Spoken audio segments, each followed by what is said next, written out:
In the sessions ahead, we will be dealing with the budgets and programs fully inside the City of Portland, but today we're going to begin with an item partially in and partially out of our jurisdiction, the continuum of our shared responsibility for housing, homelessness response, behavioral health response, public environmental management, and public safety between the City of Portland and Multnomah County. Today, we're going to get an update on the homelessness data from the county and overviews of our respective budgets addressing this work. And during questioning at the end, it's my hope that we can come to an understanding of what the mayor and the chair have proposed in their budgets and to identify where our amendment process may yield the best collaboration, efficiency, and dare I say, synergy. I'm now passing this over to Jillian Shoney and Ryan Dybert from the county to kick us off. Welcome. Thank you. Thank you, Council President. That was very well done as usual. I feel no need to say more. I'm just going to kick it over to my colleague, Ryan Dybert, to give you our most recent monthly data that is up on the Homeless Services Department dashboard. Take it away. Great. Good afternoon, Council President, Chair, Mayor, Councilors, Commissioners. For the record, Ryan Dybert. I use he, him pronouns, Deputy Director of the Homelessness Response System. That shared system was established by each of your elected bodies through an intergovernmental agreement to help guide our shared investments and shared priorities across jurisdictions and with our partners across multiple sectors. Central to that shared work is an agreement to monitor our system-wide performance against 12 key performance indicators that both of your legislative bodies adopted at the beginning of this year. We'll begin publishing quarterly reports using those new KPIs next month, but many of the data sources are already available. And we're regularly reviewing monthly updates to those data with our steering and oversight, implementation, and community advisory committees. Consistent with that practice, we wanted to start today by grounding you in the current trends that we're observing. And then following the mayor and chair's reports on their respective budget proposals, we'll share with you some of our best estimates for how those proposed budgets might shape these trends in the coming fiscal year. The data I'll share here all come from the dashboard maintained by the Multnomah County Homeless Services Department, but they reflect data from all publicly funded homeless services, including those funded and coordinated by both the city and the county. Next slide, please. First, I want to start by noting that our systems are collectively sheltering and housing more people than ever before. In the first 2 years of our Homelessness Response Action Plan, you'll recall that we collectively sheltered or housed more than 23,000 people, far exceeding our initial 2-year goals and serving almost 50% more people than in the 2 years prior. As of February of this year, more than 9,000 people who were formerly homeless were being supported by our systems in permanent housing, and hundreds more transition from homelessness into housing every month. Even with that, though, this graph demonstrates that over the past 2 years, inflow into homelessness, which we track as our new KPI number 5, shown here as the green line on this graph, has consistently outpaced outflow, KPI number 10, shown here as the orange line. On average, over the last 6 months, that gap between those two lines is roughly 360 more people entering homelessness each month than are leaving. It's important to understand, though, that the volume of movement in and out of homelessness is pretty large in each month. So on average, we have about 1,675 people entering homelessness each month, roughly 3/4 of whom haven't accessed services before, or at least in the last 2 years. We also have about 1,300 people who are exiting homelessness each month. About 1/3 of those are exiting to permanent housing, 400 or so each month. We track that as our new KPI number 11, but most, about 70% of those folks are leaving homelessness to inactivity. So in other words, they accessed services at some point, but then left services and didn't access services again for at least 90 days. Next slide, please. So again, pulling from several of our new KPIs, again, via the Homeless Services system-wide dashboard, when you have inflow outpacing outflow each month, that means that the total number of people known to be experiencing homelessness, which is our new KPI number 1, has continued to grow over time. So this picture is the graphic form of our by name list. As of our most recent data from February, that list stands at 18,250 people. This is the general upward curve that we've observed over the past 2 years that we've tracked this by name list. But later in today's presentation, we'll be taking a closer look at how different budget decisions before you this year can start to bend the shape of that curve. On the last day of each month, the Homeless Services Department also pulls a snapshot of which proportion of those people are known to be sheltered, our new KPI number 8. That's currently about a third of the total population experiencing homelessness. That's represented there in the orange in the middle of each month's bar, versus those who are known to be unsheltered. So right now, just under half, represented by the dark green at the bottom of each monthly bar, or an unknown status. That's the light blue section, roughly a quarter right now. As people come onto the by name list through inflow, they add to the total number. As they leave the by name list through outflow, they get subtracted from the total number. So together, those are some of the core system level metrics that we are currently following monthly. Again, you'll see this curve show up in several of the slides that we're going to discuss later today. But in the meantime, I'll transition it back to Jillian to introduce the chair and mayor's executive budget presentations. Yeah, so for part 2 is the proposed executive budgets. We'll first start with Multnomah County Chair Jessica Vega-Peterson, and then we'll follow with Mayor Wilson and team. And each of you aim for about 7 minutes total for us to stay on time.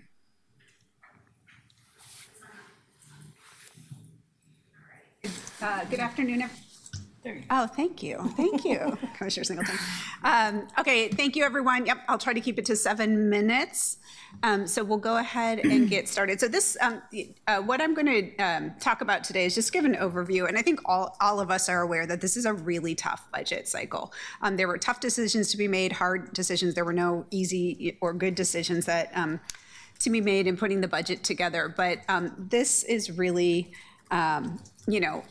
this budget also is the second year where we've had to take cuts to the county budget as well, which has been, those accumulating impacts are felt through all of the departments across the county.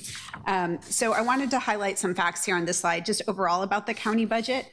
So we have about $3.9 billion budget. Our operating budget is about $2.9 billion. Of that, we have $794 million in general fund dollars, which, as we all know, is the most flexible dollars that we have, but also some of the most valuable dollars that we have to fund county programs. That general fund is about a 2.3% decrease from our last year's adopted budget. Overall, we have about a 3.9% decrease overall for all funding sources across the county from last year to this year. I think a few changes worth noting for our federal and state funding.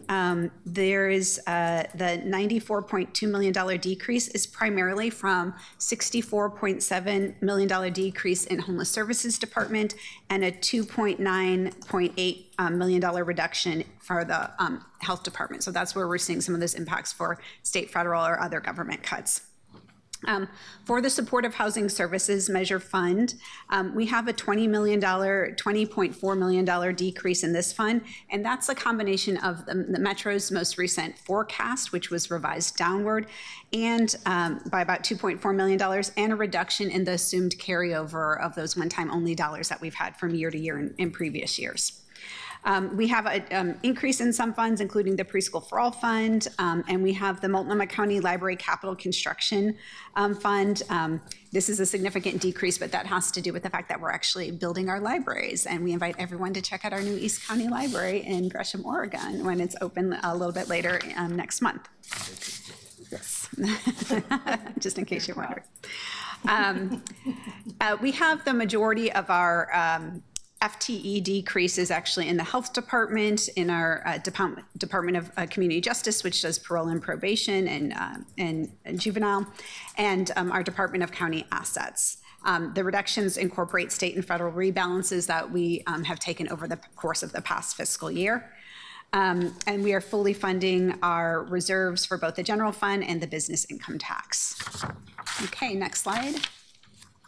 So this gets into some of the highlights for the Homeless Services Department budget, as well as some of the the deficits that we have across the board. So our homeless services department's total budget is $239 million.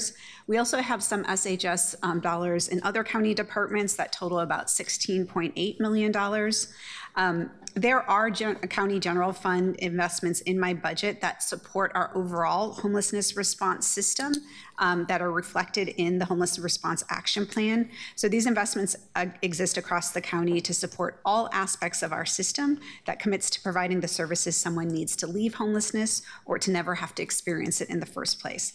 For example, I've added $2.5 million of county general funds in our Department of County Human Services for eviction prevention and prioritized behavioral health programs. And I'll get more into those behavioral health programs in a couple slides. I also invested $10 million in one-time only dollars to mitigate the impact of shelter closures and to provide more efficiency in housing placements from shelters. So when we take a look at some of our HRAP goals, this is actually a really key investment that is going to help make reaching our goals possible. So that's important. Having that $10 million for those purposes is going to be really important.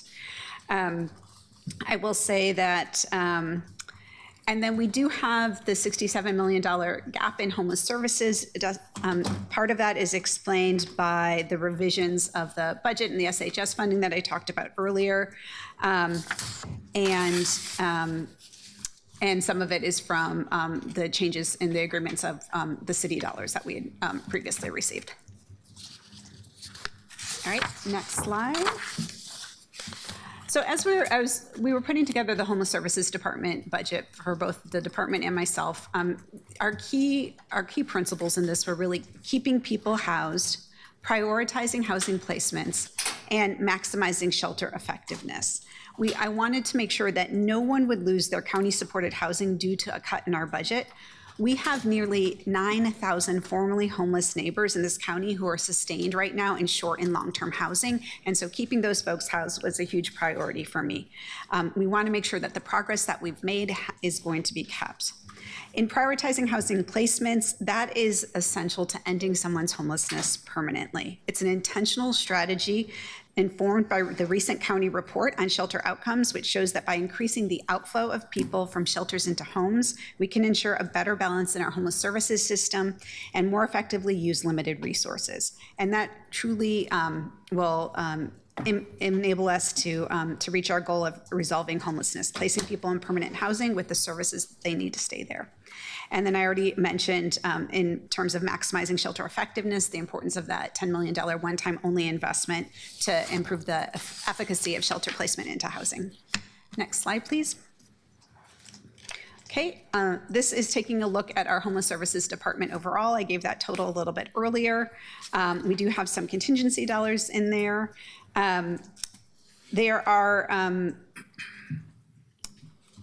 and so I think this is just, we could just take a look at this slide and move on to the next one.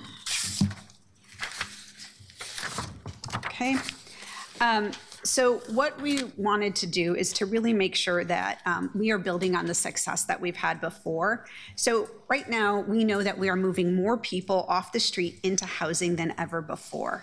83% of people housed remain housed 2 or more years later. And that's something that I think we can all be proud of with the investments that we've made in the system. We also have made great progress in our data upgrades, measuring the scope, progress, it's providing transparency, and recent independent analysis from the Oregonian confirmed our data collection is sound and the best available. We have seen multiple years of decreasing Homeless Services Department budget while we know that the service needs are increasing.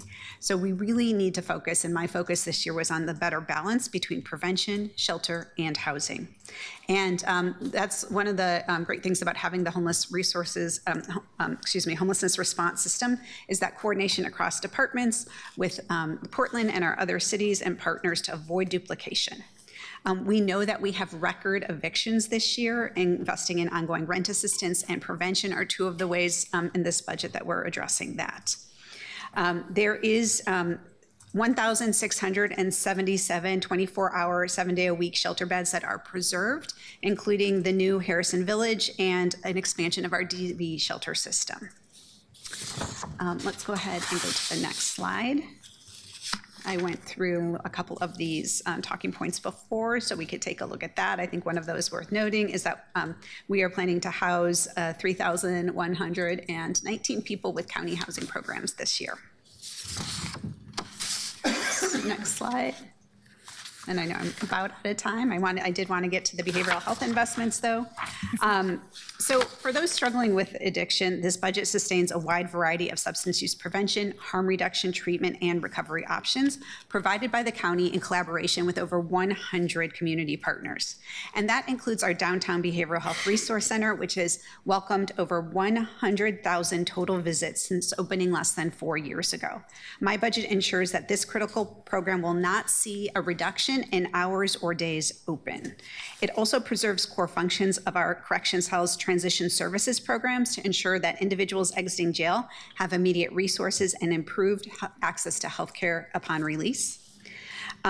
There is the $1 million investment in our Stabilization Readiness Program, which is run through our Department of Community Justice, which connects high-risk, high-need justice-involved individuals to supervision and services with low barrier day shelter services in our central downtown business district. This year, we have a $12.4 million investment in the building of our Permanent Sobering and Crisis Stabilization Center, and we have almost $500,000 in general fund for deflection and sobering services to support this shared resource in our community. And with that, I will turn things back over to the mayor.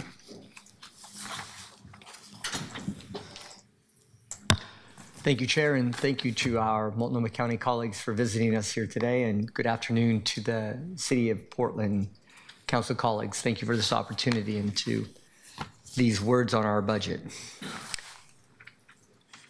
Everybody in Portland should be able to live, get around, work, and recreate without facing harm, violence, or fear.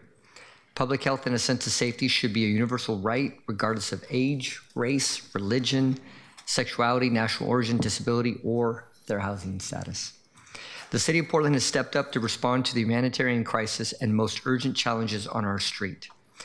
Regarding our budget, we will no longer exchange funds with Multnomah County for homeless services and instead focus on providing outreach and core shelter services to our most vulnerable neighbors, as well as public space activation and maintenance. Although Portland Solutions provides important programmatic services, reliance on one-time funding has required us to realign some funding sources and reduce some services.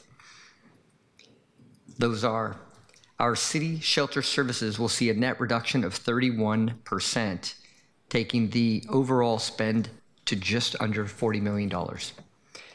City outreach will be reduced by 37%, or $2.8 million will be its funding amount. Impact reduction program, the total budget is set at $15 million, and it's proposed to cut its reliance on general fund by 10%. The Public Environment Management Office, or PEMO, will use 68% fewer general fund dollars by realigning previously appropriated Portland Clean Energy Community Benefits Fund dollars to conduct approved fund-aligned programming. On October 7th, 2015, the Portland City Council declared a housing and homelessness emergency to address the city's growing homeless and affordable housing crisis. This ordinance, which has been renewed repeatedly since, emphasizes the need for emergency shelter, the ongoing shortage of affordable housing units, and the immediate need to provide and maintain housing for those who need it most. In addition to reallocating pass-through funding historically sent to Multnomah County's Homeless Services Department, the Bureau will take slight reductions in external materials and legal services of $675,000. Funding agreements with the Bureau of Technology will be reduced by $252,000, and we will eliminate 2 vacant data analyst positions for $298,000. Most other services will remain intact. Next slide. Our budget was crafted with a significant deficit. In turn, we had to focus on core values and deliverables, with the administration and our directors focusing on a shared vision with shared priorities, shared necessity, and unfortunately, shared sacrifices throughout our entire city. Next slide.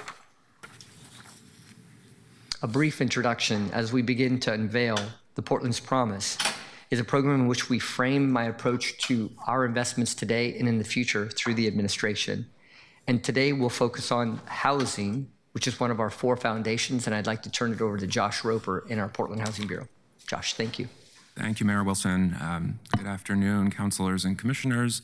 I'm going to spend a little time walking us through the budget. I'll start with the housing goals for the city. 3 listed here. Reducing affordable housing unit vacancies is a major priority. So piloting a home sharing program. So the goal is to have 250 new affordable home share rooms available over the course of that pilot. And then a target of 700 Portlanders being reunified with their loved ones. And you'll see moonshot goals to the side of 2,500 new housing permits issued in Central City by the end of 2030, and then 20,000 new housing permits issued by December 31, 2032. Next slide. So I'll dive into the budget. This is the supplemental PHP budget, the spring budget adjustment. This is the piece that is focused on immediate stabilization and eviction defense. You'll see portfolio stabilization at the top. This has been referred to as buy down, rent buy down, debt buy down work that has a stabilizing effect. There are 3 buckets of sort of connected financial assistance, rent assistance, expanded rent assistance, and new rent assistance. So the first is focused on households before they face eviction. The second is connected to our eviction legal defense program. And the third is for folks who are experiencing homelessness, housing placements out of homelessness. Then there's eviction defense services. This is also bundled together with a potential right to counsel pilot.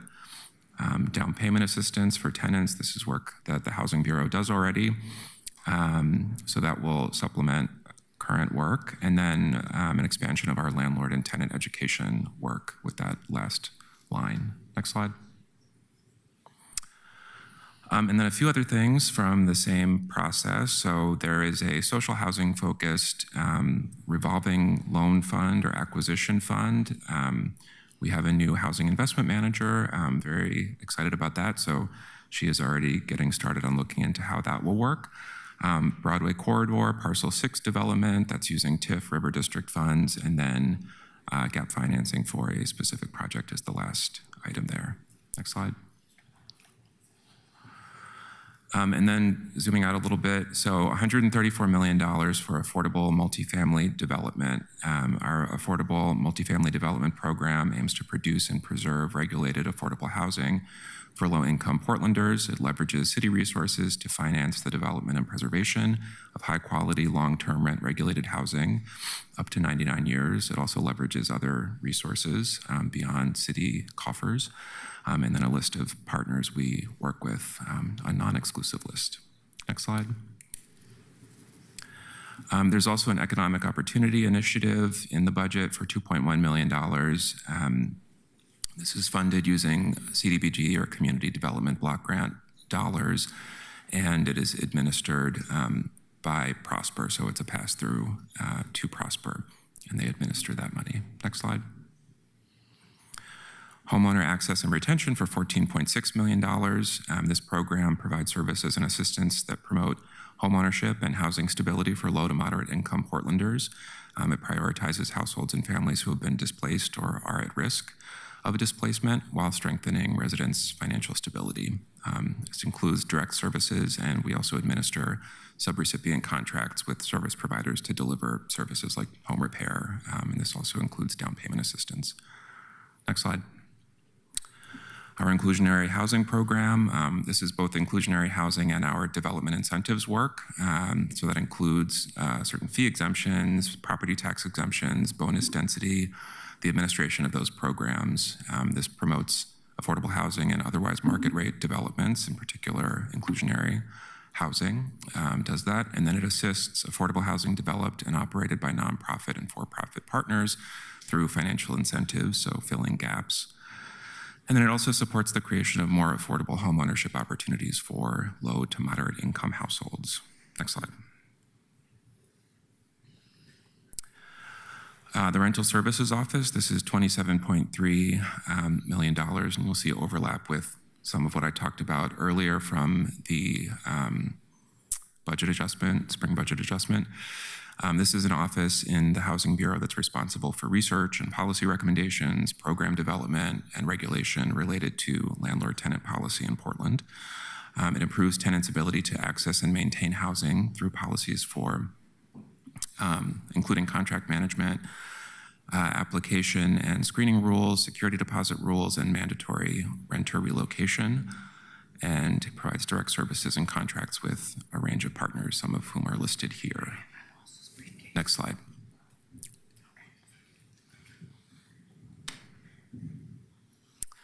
And then $3 million federal grant administration. These aren't all of our federal grants, but we wanted to highlight this bucket. So this is the Emergency Solutions Grant and Housing Opportunities for Persons with AIDS, or HOPWA, so ESG and HOPWA. And this pot of money helps people who are experiencing homelessness regain stability and permanent housing, provides housing assistance and supportive services for low-income people with HIV/AIDS and their families when we're talking about HOPWA, and then a list of grant recipients at the bottom there. Next slide. Okay, I'll turn it over to Sky. Thanks, Josh. Skylar Brocker-Knapp, Director of Portland Solutions, for the record. Good to see you all. Just very quickly, so we will be doing a budget work session on Portland Solutions budget May 12th. So for all of my city colleagues, we'll have that in front of you. We'll have a lot deeper dive on that. County colleagues, you're welcome to watch it. If you want more budget work session fun, it will be online. But just a quick overview, as the mayor mentioned, so we're seeing about a third reduction, give or take, for the shelter services budget. We provide currently overnight alternative shelter and day center services right now.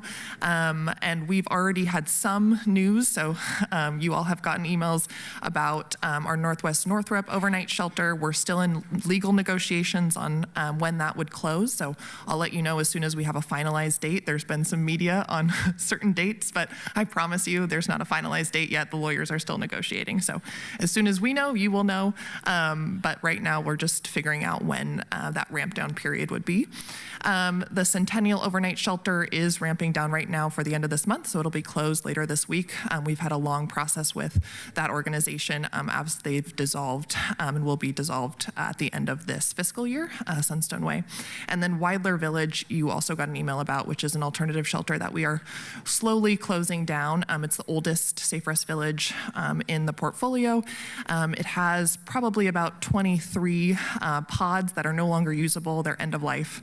But 15 will be reallocated across the system. So we're looking at the best ways to add those pods to other villages for the most efficient kind of use of resources.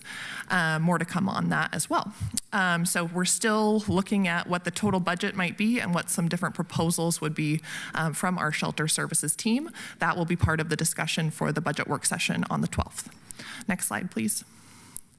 And then just quickly on our city outreach team, so it's called the Street Services Coordination Center, and they're seeing about a third of their budget cut as well, just due to funding constraints.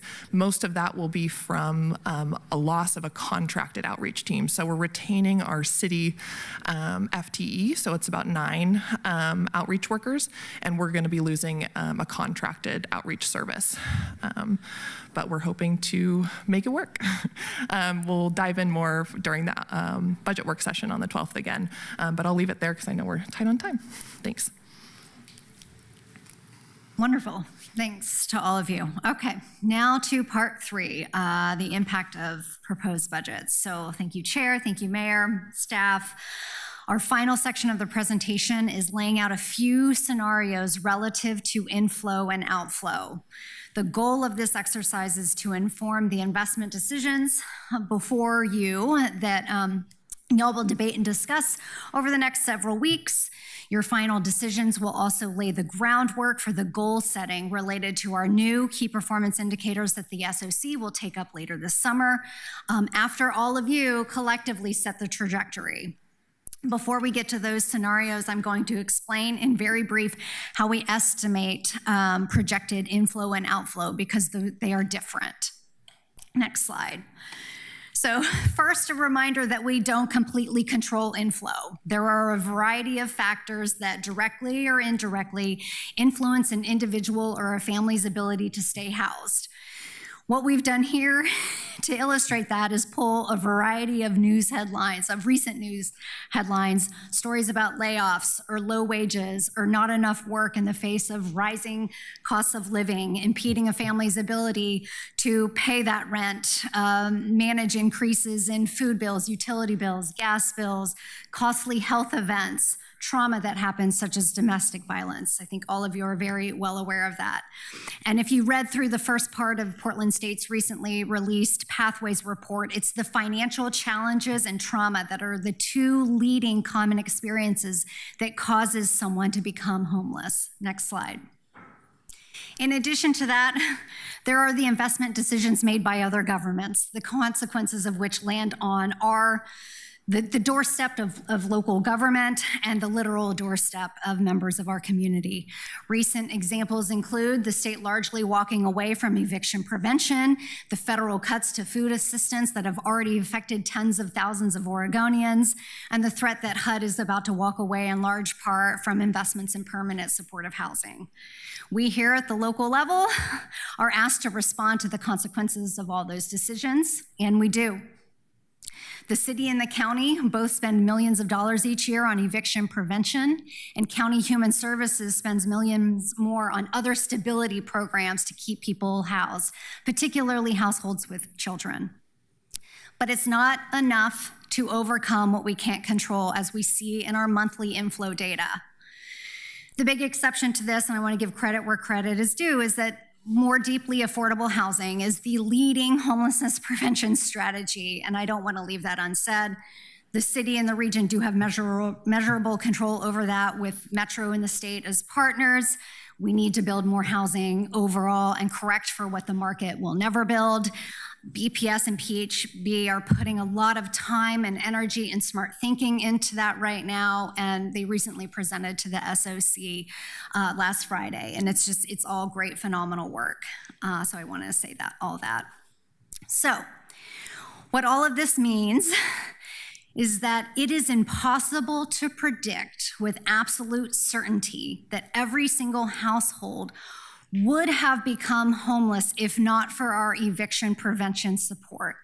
For example, if we prevent the court-ordered eviction of one person or family, we cannot confidently translate that into a one-for-one reduction in inflow to literal homelessness. So what do? For inflow, what we do in our calculation is that we look at overall trends. How many people are new to our system each month compared to the overall investments in imminent prevention work, and specifically the changes in those investments from one fiscal year to the next. In other words, if inflow numbers are on an upward trend and we cut our eviction prevention investments, we project generally that inflow will get worse. Conversely, if inflow is staying roughly the same and y'all choose to increase our eviction prevention investments, we estimate generally that inflow would decrease. Outflow is different. It's much more straightforward. We know that for about $13,000 on our average cost per housing placement, you increase our outflow by 1. So we can estimate with higher confidence how your investments will influence outflow. For example, on Wednesday, a person was in one of our shelters. We housed them on Thursday. We've got that move-in date put in HMIS. And so it is a one-to-one from our homeless count directly off of our by name list and into our housed count. Much more straightforward. So next slide. Knowing that these are estimations, my proposition to you is that we should use our best data to focus on what we can control to reshape our impact. And right now, our system is not financially sustainable, it's not balanced, and not focused enough on actually ending the homelessness of individuals and families. We can't get there in one fiscal year, especially in a cuts year, but we can begin to set ourselves on a better trajectory that over time will create that effective, balanced, and reliable homelessness response system we need here in Portland and Multnomah County. With that, I'll pass it to Ryan, who will run through some high-level projections for you. So if I did my job in the intro, this curve should look familiar. Each of the red bars here reflects the actual data from our by name list of the total number of people experiencing homelessness in Multnomah County measured each month for the past 2 years. So again, that's our KPI number 1 that we're tracking and will continue to track. Again, remember that within this graph, there's a really dynamic picture of thousands of people moving in and out of homelessness each month. It's definitely not a static population, but with inflow outpacing outflow, the overall numbers continue to grow each month. So the first scenario that we wanted to present today assumes that we continue with essentially the same level and mix of investments in prevention and housing placement that we have in our current fiscal year that's underway right now. Unsurprisingly, the general trend represented here by the black line continues on the same general course with continued growth in the by name list, adding hundreds of people each month and totaling several thousand additional people experiencing homelessness over the next 2 years. More specifically, I would say this is the picture of maintaining heavy investments in shelter, especially at the expense of housing placement to move people quickly out of shelter and back to stability. In that scenario, things only continue to get worse. Our shelters will fill up. We get further and further away from outflow beating inflow. If you go to the next slide, I'm glad to say, though, that the mayor and chair are proposing a better scenario. So this slide illustrates the estimated impacts of the proposed executive budgets on both the city and the county side. You just heard the summaries of those. This is what it looks like to bring those together numerically. Again, the status quo is represented by the black line, and the estimated impact of the proposed executive budgets are represented by the blue line. Even with the revenue constraints that we face in fiscal year 27, these budgets propose moving to that more balanced system by cutting some shelter resources while adding resources to prevention and housing placement work. You can see the meaningful change in the trajectory here when you do that. We begin to bend the curve. That's the good news. But with constrained resources, we still do not beat inflow by an estimate of a little more than 1,600 people across the fiscal year. So again, this is what it looks like to rebalance our system in the right direction, even if it's not fully resourced for maximum impact. If we can go to the next slide. Luckily for you, as the legislative bodies for our jurisdictions, your decisions don't have to end at the executive budget proposals. You've charged us to help you think collectively about how you can do more, and so we want to help you consider some additional scenarios. Specifically, we want you to understand how increases in levels of effort on the front end in prevention and on the back end in housing placement affect the estimated trajectories. So this first scenario isn't a hypothetical, actually. Since the chair's proposed budget was filed, the Department of County Human Services did some work to estimate what it would take to draw down more Medicaid-funded eviction prevention money from the one-time health-related social needs services waiver. That's a federally funded Medicaid money that's carved out for eviction prevention to support people on the Oregon Health Plan who are facing both health and housing instability. The program started through Oregon's most recent Medicaid waiver, and it's due to expire in September of 2027. So in that sense, this is use it or lose it, likely one-time statewide resource. And DCHS is pretty certain we can use more of it in Multnomah County in the next year. If DCHS were to hire 3 more limited duration FTE at a total cost of around $300,000, they think that would give them the capacity to draw down an additional $7.8 million in Medicaid prevention assistance for eligible households that they otherwise wouldn't have the capacity to serve.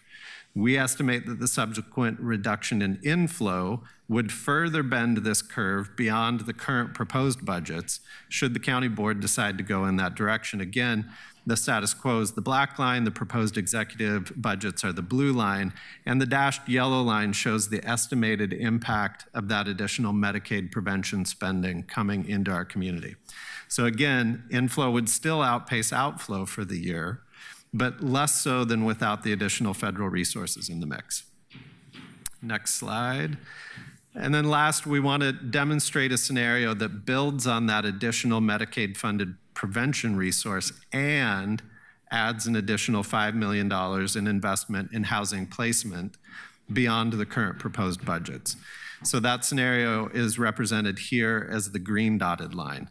So combined, we estimate that those actions would draw us nearly even inflow to outflow on the year, shifting us from year-to-year increases of people experiencing homelessness in the thousands, instead to increases potentially in the hundreds.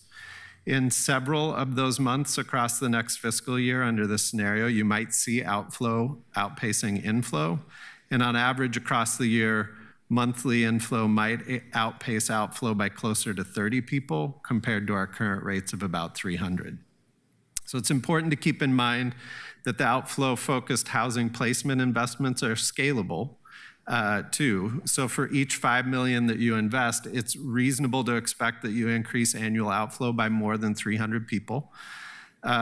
We estimate that you'd need to increase housing placement investments by roughly $11 million beyond the executive proposed budgets to get to a net neutral line here where inflow equals outflow for the year.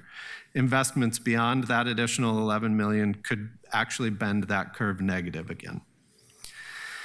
In a budget year as tough as this one, though, I anticipate that it's both, this is both a challenging and sobering set of projections, but I hope it helps us collectively understand that you have some solid options to begin moving things in the right direction, and that your alignment across our jurisdictions can sustain and expand on that progress in future fiscal years. I'll kick it back to Jillian. Yeah, just some key takeaways, Council President, before I kick it back to you. What I think we have demonstrated is that your budgets can and should work together to bend the curve. I think the proposed budgets have done that. Continued heavy investments in shelter at the expense of prevention and placement will only lead to increases in overall homelessness and unsheltered homelessness. We need enough prevention, enough shelter, and enough placement to create an effective, balanced, and reliable system. And cuts are hard, yet the proposals in front of you do put us on a better pathway forward. So I think that is to be noted and celebrated. Thank you so much. Thank you very much, team. So colleagues, we have about 75 minutes and there are 14 of us. That means we each get about 5 minutes of time to ask questions and back and forth. So City Council colleagues, feel free to throw your hand up in the queue. County colleagues, just make eye contact with me and I'll add you to the list. Councilor Green. Thank you, Council President. I threw my hand up because I had a technical question on the slide, but I guess we're just now in the broad thing, so maybe I'll ask my question and come back in the queue if I have more, or maybe I'll do it all now. We'll see. Can you go back to the trend line? I think the first trend line data that you were presenting, please. Right.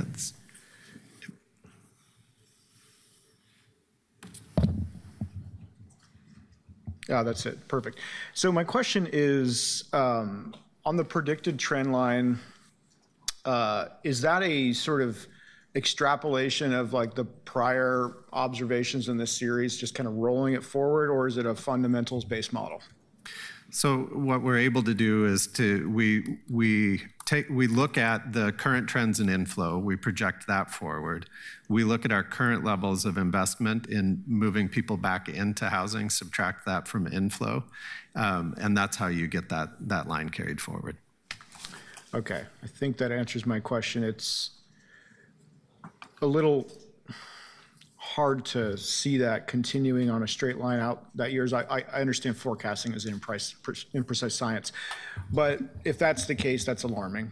I appreciate the sort of later slides where you look at the effect of the proposed budgets and then, you know, sort of a function of the effort approach to bend or sort of flatten the curve. That's good.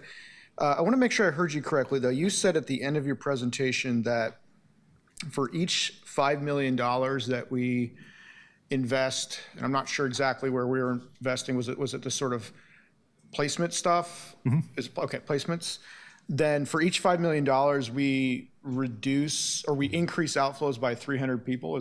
Did I hear that correctly? Yeah, it varies depending on the level of intervention. Our current estimates of around 13,000 per household would yield about 380 households that you could place. For folks with higher levels of acuity that need additional support, those costs can be higher. So I hedged my statement to 300 instead of 380. Okay, that's good to know that there's already that hedge built in, because I was going to then ask, does this scale linearly?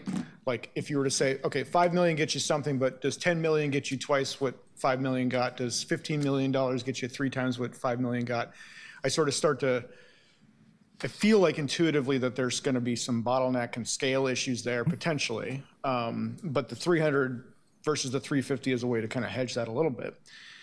So in our proposed budget that we're contemplating, we are not sending $31 million to the county. And we are instead putting that into Portland Solutions to do our own overnight shelter program and alternative shelter program. That, by my math, that's, you divide 5 into $30 million 6 times, so that would increase outflow by 1,800 people, roughly? Roughly, if you were to invest it that way, yes. So instead of maintaining a year of an overnight shelter program that on the first data slide shows that we've only increased our unsheltered population since then, we could house 1,800 people by this. Okay. I think that's all I've got for now. Thanks. Thank you, Councilor Green. Next in the queue is going to be Avalos Singleton Novick. Councilor Avalos. Great, thank you. Thank you all for your presentation. Before I get to my question, I just want to acknowledge something important that I'm seeing in these presentations. I really appreciate the emphasis on eviction prevention and rent assistance, rapid rehousing, and housing stabilization strategies. Those investments matter deeply, and they have a real impact on Portlanders that are trying to stay housed.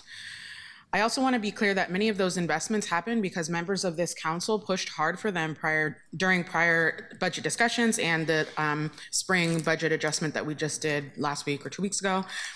So I want to thank my co-sponsors of Keep Portland Housed who partnered with me to ensure that we're investing in the stabilizing methods that we are seeing in this data are helpful.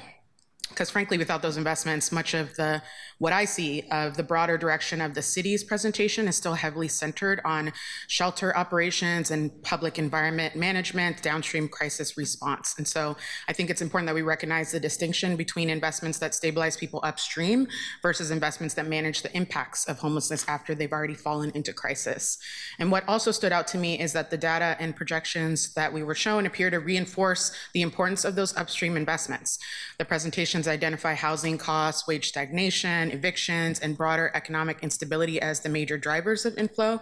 And also those projections are showing or suggesting that increasing prevention investments improves the long-term trajectory compared to simply continuing the current approach. So what I'm trying to better understand is whether the city and county are operating from different theories of change when it comes to the homelessness response system. Because the county presentation to me seems to point strongly toward prevention and stabilization and reducing inflow upstream, while I see many of the city's investments still appear concentrated in shelter, activation, public environment. So my question is, if the data and projections are telling us that prevention and housing stabilization meaningfully reduce inflow, how are the city and county currently dividing responsibilities across the homelessness response system? And does the city see its role differently from the county when it comes to prevention versus downstream response?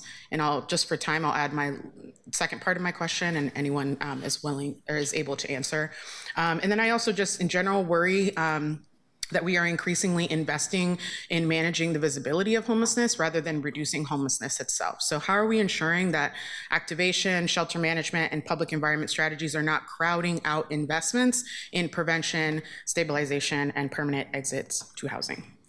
I don't know who can answer that. I don't know if that's like a leadership question, if that's you all as staff. I'll just kind of leave it open for whoever is willing. Thanks. Do either the mayor or the chair want to take that first, and then we can layer in? Go ahead, Mayor. I think Councilor Avalos has already heard from me so much over the last year or so. I would say from the high level, I understand your question. We want the most effective dollars to be used where necessary. I think Councilor Green hit on a very important point. You know, if there's $40 million in the sheltering services, the majority of that is in our alternative shelters and SRV sites. I'd be loath to close those because those are individuals that are currently housed in a 24/7. So if we were to use that strategy of taking $5 million reduction in shelter for 300 souls to be housed at 18,000 souls that are listed, it would only reduce it by 600, and we wouldn't be able to provide a public safety response to those suffering on the street. So I'd be loath to remove and reduce that because as the city of Portland and as the mayor, you know, our purview is public safety and public space to care for our community members. And so my point would be, I think we have to continue to have a shelter system and a fully funded continuum of care. But I think if we remove one in favor or overweight another, then we have a system that's not going to be fully functioning and meeting our community members where they're at that particular moment. So, yeah, I'll just add a little bit to, I think, yes, we have different responsibilities, and I think the city gets a lot of the immediate things are on fire, literally, calls. We get to have all the first responders. We manage the public space. I think as long as there are people living in the public space, the city will be asked to manage that. So I just name that. I think we're going to probably be in the shelter system or some similar kind of business as long as there are people living on the streets of Portland. And so I think there's a tension there. But I also will say we work with our county partners every single day because of exactly what Jillian and Ryan were walking us through. So I'll just mention today, I had a call with someone at the county about, okay, if we're able to have a little bit of carryover of this color of money, could we use this for a few more placements? And how would that help both the city and the county in the system to house more folks? So that's happening every single day, and we're trying to make sure those hydraulics make sense. We're just doing the best we can with the information we have, and I think it's always a balance and you're always trying to learn, but you're doing it in real time because we're taking emails, phone calls, and thousands of reports every single day on what's going on the streets of Portland. So I think we're all just trying to manage all those manifestations and really help people. There's a lot of ways to do that, and I think it's not a one-to-one. So what the mayor's saying about alternative shelter, what I've seen personally is there are some folks who we could put with the housing placement right now, and they will succeed and they will do great, and that's awesome. And there's some folks that are gonna need some time to stabilize, to have wraparound services, and are not quite ready. And an alternative shelter is a great spot for them for right now. It's an expensive resource. But I always say you also have to think about the ROI. So a jail bed, the return on investment of your investment dollars. So a jail bed, a bed at Unity, a bed at a hospital, an ED visit, those are all incredibly expensive as well. So I think we're just weighing all those different elements, but I think we have to be really intentional in how we make those investments. And I think the mayor and the chair really debated all of those pieces with their proposed budgets. And Councilor, if I could, I appreciate the question so much. There is a difference in the roles between the city and the county, and I think, and I'm happy to explain, my perspective on that. But I think the important thing is, it's not just about the difference in roles, but how are we making sure that in the work that's being done, whatever it is, that we're not duplicating services, that we're not creating parallel systems that aren't working, that we're not, that we're being efficient about and really leaning into the strengths of each of our governments. So for me, Multnomah County is responsible for addressing homelessness kind of overall, which is why for me, as I was putting my budget together, making sure that we were investing in our overall system in a smart way so that we're not over investing in one part of our system in an unsustainable way that doesn't actually bend that curve that we were seeing before. And that was why the decision to have to cut shelter beds, for instance, was made so that we could have more resources to invest in eviction prevention, in housing placement dollars, and in permanent housing, right? I think the thing that I haven't heard yet that is so critical, though, to the success that we're having is something that is truly a city-focused a city responsibility is housing and building housing. Like that is just something that is not in the wheelhouse of the county, but it is critical to the solutions that we need in order to get more affordable housing options for people. And then I will say the other thing that the county does that we are always in dialogue in partnership, but really is a county thing as the local mental health authority is behavioral health issues and the investments that we've made there and the work that we do with our partners too. Thank you for those responses. I think I'll just end because Commissioner Singleton, you're after me, right? So maybe I'll pose this because you might want to speak to this because I know we've discussed this a lot around like public space management and, that being an explicit role of the city, yes. But I think my growing concern is that exactly what the chair said of like these parallel systems. And if the county is deciding based on their data to make certain investments in things that are going to actually start to work to that, if the city is not on the same page and they're making investments in things that you are de-investing from, there's another word for that, uninvesting, disinvesting. Okay, thank you. Then what does that mean for our partnership? That's what I don't understand as we're entering this budget, trying to figure out, again, what is our specific role that we've all identified as the city's role, and I agree that housing is our main one, but this is what I'm trying to square, is like if we are disinvesting, why can I not think of that word, in an area at the county that we're investing in at the city. I mean, I'm not saying that that's not overall a negative thing, right? There might be things where it's like, we're gonna go lower here so we can go higher there, but I don't know that I'm really seeing how the data is reflecting how those investments are shifting. And I just wanna understand, especially from the mayor and the chair who are proposing the first budget, how you're looking at that, how you're working together to come to the investments that you've put forward. So I'll just leave that as an open-ended for people to respond to, but thank you. Thank you, Councilor Avalos. Next three are going to be Singleton, Novick, Canal. Commissioner Singleton. Thank you. And Councilor Avalos, I agree. I think some of our conversation has been, how does the council want to show up in this work? And if it is around community safety and public space management, there are lots of options for you all on what that means. And you and I have talked a little bit about a model in Seattle, a program called We Deliver Care that does this very differently than we do here. I think that you have day centers and thinking about how you want to invest in those. It may be that overnight only shelters make sense for a public space management function and 24/7 makes sense for services. I think that's part of what we're all wrestling with, and I think you all will have to wrestle with as a council as you're looking at how you want to show up in the budget.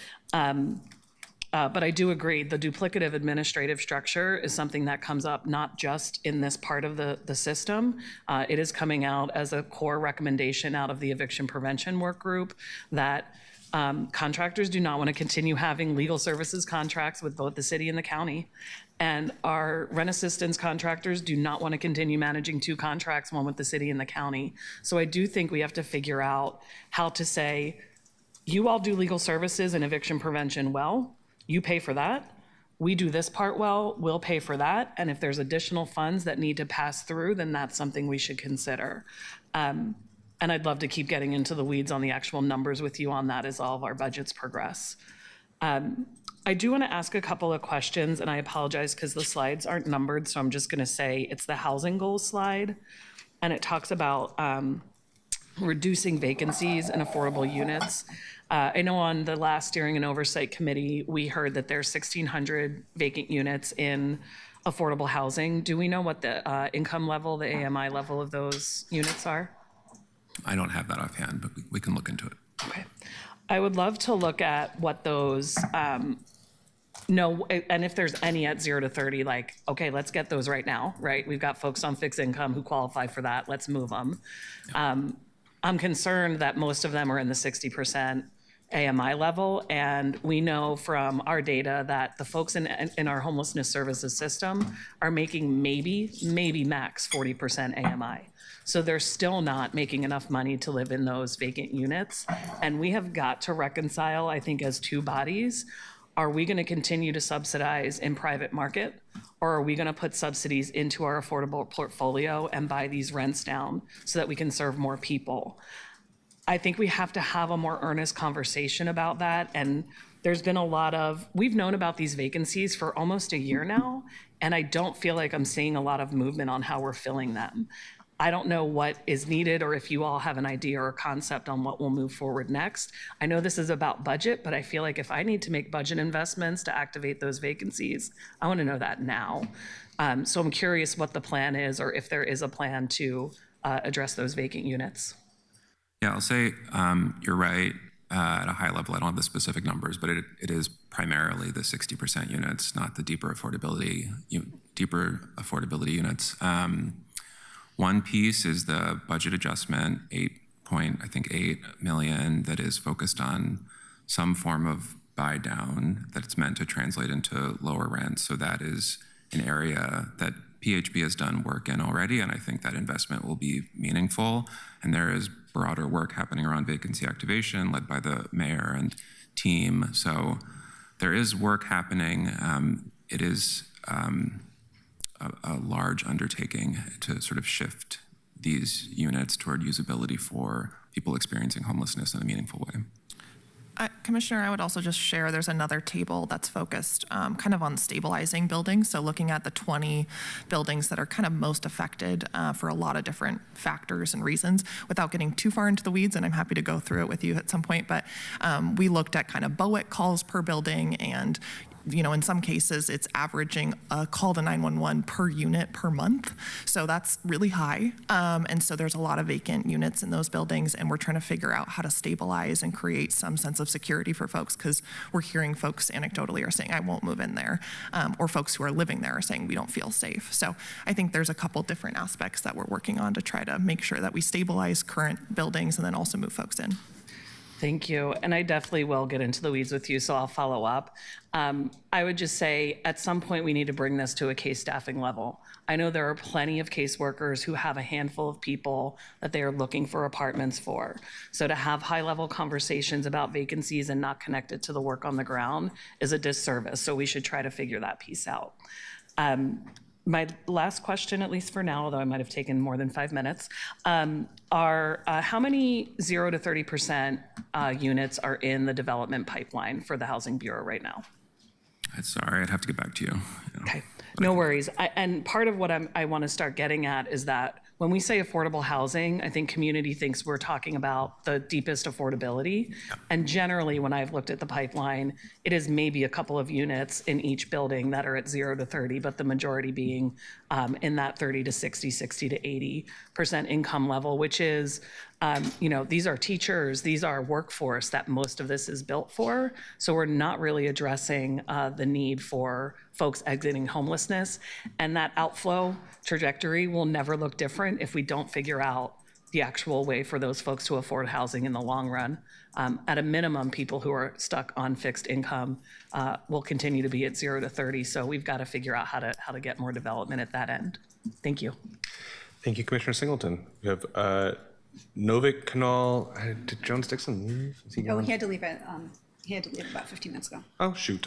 Well, I should have called him sooner. Okay, we're going to go Novik Canal Smith. Thank you, Mr. President. I have 3 questions. One on outflow. I think Ryan said that of the 1,300 per month of outflow, about 400 move into permanent housing and the rest become inactive. Okay, I'm a little confused by that. It seems like, to me, outflow would be moving into permanent housing. What does become inactive mean? Does it mean that they're still homeless, but they aren't accessing services? You want to take that? Yeah, it means that at some point they've accessed services, they've ended their access to services, and then don't initiate additional services for at least 90 days. At that point, they're considered inactive and they move off of the list. There is a chunk of inflow that's accounted for by people coming back out of inactivity. So they were inactive for at least 90 days. Then they access services again, they come back in on inflow, and we track that separately. But that's what it's meant to capture. Okay, so is your best guess that most of them don't actually exit homelessness, they just stop accessing services? Yeah, if you just compare, and I can look it up, the actual numbers, but if you compare the number who leave to inactivity in any given month compared to the number who come back from inactivity, the folks who return from inactivity are quite a bit lower than the number of folks who leave to inactivity. So it's pretty reasonable to assume that they are moving out of homelessness entirely. Okay. We just don't know that they moved into permanent housing, but they might have. Correct. Okay. Next question, I think this feeds a bit into Councilor Green's and comment about scalability and the chair's comment about the city role being housing. When you say that we can expect to place one person in housing for every $13,000 we spend, to what extent is that dependent on the overall supply of housing growing? Could we do that forever with the current supply of housing, or at some point would we run into the fact that we just don't have enough housing, so $13,000 won't buy you a new placement? Josh, do you want to, I mean, I'd have to look at the numbers to answer that specifically, but at some point, yes, we're going to run out of supply, or we're going to get to a point where vacancy is low enough that there is just a constrained market that really won't accommodate the kind of throughput that we need to lower the numbers. Thank you. And finally, can you give me a sense of what that $13,000 per person pays for? What does it usually Anna consist Plum's of? going to come up, Interim Director of the Homelessness Services Department. I meant to invite her up earlier. My apologies. Good afternoon, everyone. For the record, my name is Anna Plum. I'm the Interim Director for Multnomah County Homeless Services. So the $13,000 a household is what we estimate for our rapid rehousing program, which is up to 2 years of a combination of rent assistance and case management. So that $13,000 is exactly that. Some of it is rent assistance and some of it is funding to pay for FTE to support folks as they're navigating through housing case management. I want to be clear, $13,000 is a pretty low estimate. It's what we use for budgeting because we are able to, across the span of folks' need, kind of land on that as an average, but we have consistently heard that higher amounts would be better. And I do also want to flag that all of those estimates are built upon assuming that person only needs that shorter term investment. We do know Jillian kind of alluded to this earlier, or maybe it was Ryan, one of the smart people, that we also have a lot of folks who need a higher level of care and potentially a longer cost of assistance, longer like ramp up of assistance. So that could be more of a permanent supportive housing model, which is more expensive. Thank you. I was going to ask about that last point. I mean, do we have statistics on how many people who got $13,000 worth of assistance for 2 years are fine afterwards and don't need any more assistance? Yes, we report on that monthly on our dashboard. Okay. And the key point that you noted is we look at retention post-subsidy for rapid rehousing. And at 24 months, it's in the high 80s of folks who are maintaining that housing 2 years after the subsidy has ended. 2 years after it ended? Yeah. Thank you. Thank you, Councilor Novick. I'm sorry, to your earlier question, I was able to look at the actual numbers because they're available on the Homeless Services Department dashboard. You can think it varies month to month, but you can think of it's about 900-ish folks that are leaving homelessness to inactivity and about 200-ish that are returning from inactivity. So, good. So that gap is of people who are not returning is significant. Thanks. Thank you, Councilor Novick. Councilor Canal, then Smith, then Moyer. Thank you, Council President. Thank you to presenters. Always good to have our colleagues from across the river. I have 2 questions and a comment, so please be brief if you can. Josh, you had a section on what the RSO office does that says that it creates policy recommendations. Have I missed it, or has the Rental Services Office made any pro-renter policy recommendations to council since 2025? And is there anything in the works right now on this? I think one of the more exciting pieces connected to this is the evaluation work that's getting started. So that's going to be an opportunity to look with consultant support, but at landlord-tenant policy sort of globally within Portland, including our existing programs, our existing laws, fair, mandatory relocation, other policies. And out of that, we're going to have sort of a community-involved process, and I suspect some recommendations will come forth from that. Also, the social housing work, we have a technical assistance panel. There's a work group that's focused on tenant protections and stability. So we've convened that group, and they are focused on developing a set of recommendations that will ultimately make its way to council under the sort of social housing umbrella. I'd like to hear that, and I'd like to make sure that's centering renters in this conversation when you convene those work groups. Thanks. Sky, there's a slide that talks about closing a safe rest village. I think there was some missing context there. The slide referred to the village in District 2 as Weidler Village. Oh, What's yes. the other name for that village? It's the BIPOC Affinity Village. We changed it because of the federal requirements, kind of in consultation with the city attorney's office. Yeah, so I think we're seeing a step back from equity here that I want to call out explicitly in terms of that name change without any real knowledge in terms of the executive order. The mayor also has come out against doing the bare minimum to try to determine if ICE impersonators are harassing immigrants, refugees, asylum seekers, and other communities of color. That was earlier today while we've been in here. And so I want to just keeping it on the housing piece, but noting that there is a broader context. It's really disconcerting to see that step back. And I want to know how we're going to ensure that we're doing anything to support beyond, after we're closing this off. And that's a rhetorical question, so I'll stop here and reserve my other 2.5 minutes, but thank you. Counselor, I will just say quickly, we are making efforts right now to work with every single member who participant in that village. A lot of those folks are Spanish-speaking immigrants, so we are working with them to make sure we have Spanish language services wherever they are placed. But we'll continue to work with each participant. Happy to talk to you more about it. Thank you, Councilor Canal. Councilor Smith, then Moyer, then Brim Edwards. Thank you, Mr. President. Thank you for the presentation. I appreciate it. I appreciate the presentation, Jillian and Sky, Ms. Brockman-Knapp, her new name. Question. There's been a lot of talk about the overnight shelter in Northwest Portland. It's a 200-bed shelter. How much does that cost to operate a year? Yeah, great question. I think it's around 2.1 million, if I remember correctly, but don't hold me to that. It's about an $18,000 a month lease, so it is one of our most expensive kind of overnight shelter leases. And our average kind of participant level is hovered around 130 people maximum, kind of 115 to 130 people. And so we're closing that shelter, correct? Yes, so we're in current negotiations with the landlord, so I don't want to, yes, we anticipate closing, I just don't know exactly when it's going to be. And I'm trying to separate the operator, which is Salvation Army. Correct. And so it costs them $2.1 million to run.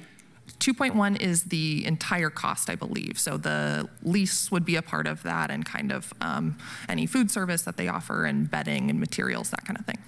So I imagine we had to have a private sector lease on the North. That's separate from the operating costs. And I imagine we had to have a long-term lease. Did we have a 5-year or 10-year lease? That lease is a little complicated. So I think it is maximum of 10 years and then has different points within the lease that you can get out of, basically, the lease at different periods of time. And it's probably going to cost us a lot of money to get out of that lease. The negotiations are ongoing. I think my guess is we will pay maybe a couple extra months, maybe, of the lease cost. Oh, really? Only a couple of months? They're going to let you go? That's my hope, and I am sorry to the lawyers if I'm overstepping. No. What I'm trying to figure out, because I know generally when you have those private sector leases, they won't let you out for 2 months. They're going to make you pay a huge premium for breaking the lease. And if it is a 10-year lease, I'm concerned that we may not have the money in the budget to pay that long-term lease that they're going to request us to pay. If it was only going to be 2 months, that would have been a done deal. You wouldn't have to have lawyers. But we're not going to get out of that unscathed. And I just want to know what that amount is and where it's coming from. Yeah, absolutely, Counselor. So I will say all of our leases by law have to have a non-appropriations clause. So if you folks don't appropriate money, kind of that will go toward that. We are able to get out of that lease. So there is a penalty clause in that lease, and that would be the extra couple months that we're negotiating over. So happy to get into the details with you, maybe with the attorneys, though, because I don't know what I'm kind of allowed to say while they're in active negotiations. I don't have to go into the attorneys with this. I'm just thinking, as when I was reading the stories, I was like, this is going to cost us a lot of money to get out of this lease. I think it's looking good. Okay. I can keep you updated, but I'm actually been really appreciative of the negotiations. So we have 8 overnight shelters, correct? Yes. And how many are we closing in this new budget? So right now, we actually, this fiscal year, have closed the Centennial overnight shelter. Everything else is kind of on the table. So Northrop was kind of one of our first decision points because of the cost. Everything else we're looking at right now. I'll probably have a proposal for you for the budget work session that we're going to do on the 12th, but my shelter services team is kind of running every single So potential the mayor did not possibility. identify that he was going to cut any, because he said shelter services were going to be cut 30%. And I'm trying to figure out, what does that look like? Yeah, so we are too. So based on kind of the Are? money, based on the money that we have now within the budget, so a 30% cut, we're looking at a variety of different scenarios that include consolidation or closure or flex capacity only during the winter season, for example, and what all those hydraulics might be. So I'll be able to present maybe some of those scenarios for you and maybe what we recommend from an operational standpoint. So I haven't read the entire budget. We got that late last week, but I'm trying to figure out, did the mayor not give you direction on what he wanted in terms of overnight shelters? He has told us this is the budget that we're to work with and to make some scenarios and some proposals based on that amount of money. So that's what we're going through right now, is that process. Okay. Of kind of some options. But we do know that we're going to eliminate Centennial, which is in my district, and the Northrop shelter. Yes, and Centennial, we're talking to them about potentially flexing up and using them in the winter time, but that's an ongoing discussion. Okay, perfect. Yep. Thank you. Yes, absolutely. Thank you, Councillor Smith. Commissioner Moyer, then Brim Edwards, then Koyama Lane. I too think a lot about what the city is funding and what the county is funding and how we better create a coherent system for people. I don't want individuals to get caught up in different systems, which is hard. I mean, it just is. So some of the questions I have is around, I think we're both funding various forms of outreach, and I'm really unclear, do we need that much overlapping outreach? What are city outreach versus county funded outreach? I feel similarly around case management. I have feelings about case management. I don't think it's appropriate for a provider to then also be the case manager. That's a conflict of interest. If it's true case management, which would be having the ability to access resources and help find an appropriate next step in somebody's journey to in their recovery. But I'm wondering, to what degree are our two systems talking about who's doing what type of outreach, what are the resources that they can or can't connect people to, and how do we make sure, if I'm going to go to an overnight shelter, how am I still on a path to hopefully housing placement or other supports that help me in my homelessness? Well, start. No. Okay, go for it. Sure. So I'll start and then I'll pass it to Anna. But Commissioner, there's a lot there. So I think outreach, I'll just start with. So the city outreach, and in this proposed budget, it's really just those 9 people that are FTEs on my team. And they really perform that coordination work within the city. So they're working with the park rangers and the police, and they're working with our public space management folks, and they're able to kind of look at the whole city. They get all the reports that come in for request and outreach worker, but also all the campsite reports, and they're able to try to offer folks services kind of at that juncture. So it's a slightly different function, I would say, than what the county outreach workers are doing that are contracted, and Anna can speak to that. But I will say from a coordination aspect, though, we work with all the county contracted outreach workers. So we have coordination calls, we talk almost daily probably, and are coordinating different resources. There are different services offered by different outreach teams. So I think people say outreach is kind of this catch-all, kind of like case management, and you're really seeing a different service connection, a different service delivery with those different people. So quickly to case management, we're working with Jillian's team right now on a case management kind of inventory. So city, county, others, to really standardize, because I think you're totally right, is what we're seeing is case management means a very different thing to every single person. And so trying to standardize that across the system, that's going to take some work. Outreach, I think we are a little further along. We've done some more inventory. We've actually consolidated some, and we've been able to coordinate better than we have in previous years.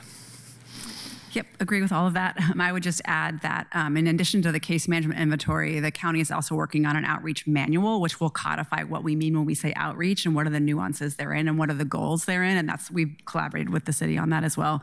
And I think it's one of the places where we've been able to say, we are doing these services that are slightly different as we constrain resources. How do we really focus in on what the different types of outreach need to be and how can we coordinate? And Sky and I talk every Friday at 8 a.m. with all of our outreach workers.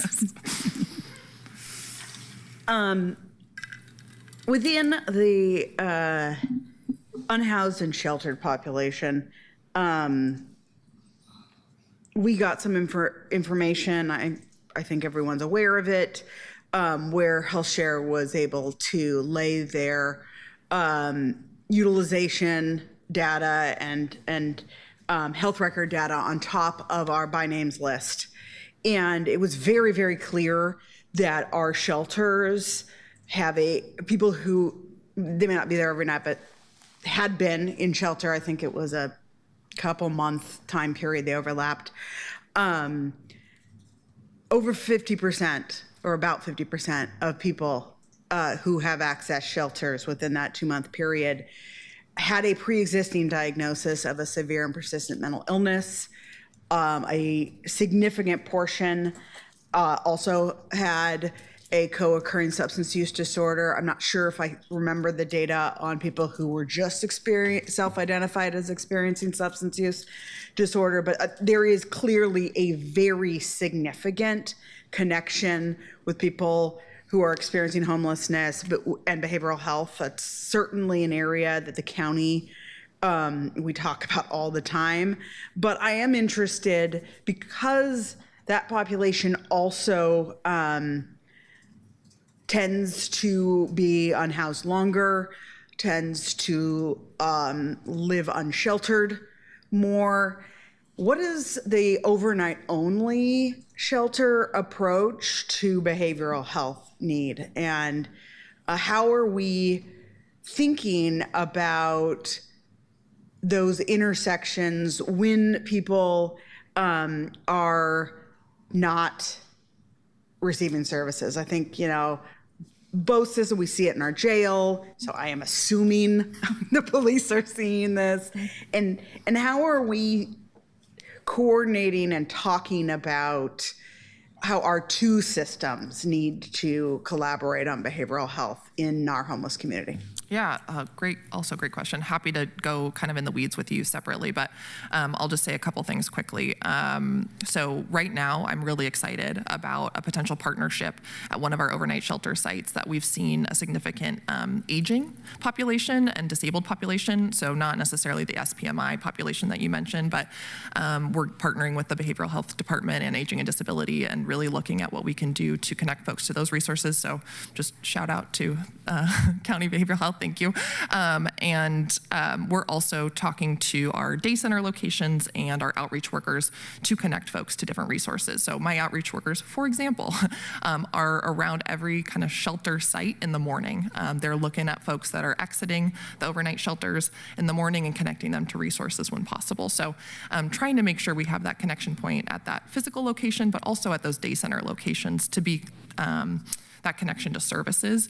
And I would say we, whenever possible, are trying to connect folks to the alternative shelter or to behavioral health and kind of mental health services. Overnight shelter is not going to help with that service. It's really there just as that last resort of, I need someplace safe and warm to sleep tonight. So we're really trying to make an effort to make sure that we're connecting folks to those relevant resources when it makes sense. I think you mentioned it's a huge part of the population. And so I think what that amazing data showed is that we have a really sick population, and it's not super easy to make sure that we resolve all of those issues. I think we need a lot more, frankly, from the state level to be able to help a lot of the folks who are really, really sick. I don't know. Sorry. If you don't I would just add one little thought, which is I think that's one of the reasons we talk so much about making sure folks get to the right shelter, that we have that different type of shelter access so that we can have shelters that are more resourced for folks who have that higher need. But it's also, more importantly, when you look at our budget priorities, why we focused on not making cuts to permanent supportive housing, because that is the resource that will end homelessness for a lot of the folks who have that high acuity behavioral health need. They need it to be true PSH. They need a higher degree of services than we have in our community at this time. But it's one of the reasons that Multnomah County really emphasized keeping that supportive housing as like the key part of our budget and making sure we didn't make reductions there. And I just want to layer on here as an example where the staff level work is every day. So another example with the overnight onlys that city staff noticed, there are folks being taken to overnight onlys in the middle of the night. Those discharges from our emergency departments, those people only get a few hours of sleep and then they want to go back to the ED. So we are working on a new partnership to figure out how to keep those individuals from going back to the ED and instead getting them into a 24/7 shelter. There isn't a ton of capacity there, but at a staff level, that day-to-day coordination is happening in a variety of ways. Thank you. Thank you. Thank you, Commissioner Moyer. I have Commissioner Brim Edwards, then Koyama Lane, then Zimmerman. Thank you. So just have a couple comments and then some questions. So since my first day in the commission, when I came to these chambers, different lineup at the time. I was going to look at you, but I guess you weren't there at that time, but you were there before. At the time, I said that the city and Multnomah County needed to work together on our biggest challenges, including achieving a net reduction in homelessness and unsheltered homelessness and moving people into housing, that we essentially needed to end the finger pointing and work together. So I want to just say that I have appreciated the opportunity for all of us to sit in the same chambers and talk about places where we're doing duplicative work or places where there's gaps and how do we fill those. I also like seeing the affordable multi-family housing development funds to preserve and finance the development of housing that was in the city's presentation. Also, I would say one of the first things that I also have said is that the county, even if we have a very effective, efficient system of services and case management, that we have to have places for people to go. This is back to the chair's comment on housing. So I really appreciate that there is been from the council and the mayor really a focus on that piece of the city's work because again, when the county is sort of operating in a highly efficient way, hopefully there'll be a place for people to go to. I also will say that I appreciate that there's a weekly strike team that's working to get after the vacant units and the barriers to filling them. So I've been a participant in some of those meetings, and I'm glad to see that happening because I think from the public trust standpoint, when people see vacant units and also an increasing number of homeless people that don't have a path to housing, that they expect us to get after that. I also appreciate the leveraging of the one-time Medicaid eviction money to leverage additional dollars. I love seeing that sort of creativity. So my questions are, I think what I heard the conclusion of, even with if you take the two budgets and then the expected Medicaid dollars, which are one time, there's still a net increase in overall homelessness with the current two budgets. Correct. That's what we would estimate. Okay, so that's one thing. Then KPI number 8, that's the key performance indicator relating to unsheltered homelessness. Is that right? Mm-hmm. So in the presentation today, what I didn't see is a trend line projected for that key performance indicator. And I hope we include it because in the county's budget, there's 700 shelter units that are going to be unfunded, and including several hundred in District 3, including one chestnut tree that was sort of held up as sort of a high-performing shelter in terms of getting people, placing them into housing. So my question is, since it wasn't included as part of the presentation, for key performance indicator number 8, with the 2 budgets, do we expect to see a net increase or decrease in unsheltered homelessness? I can speak to the folks served in. So it's a little sneak preview for next week's budget presentation. Our Homeless Services Department is doing our budget presentation next Tuesday. I'll do the same shout out that Sky did.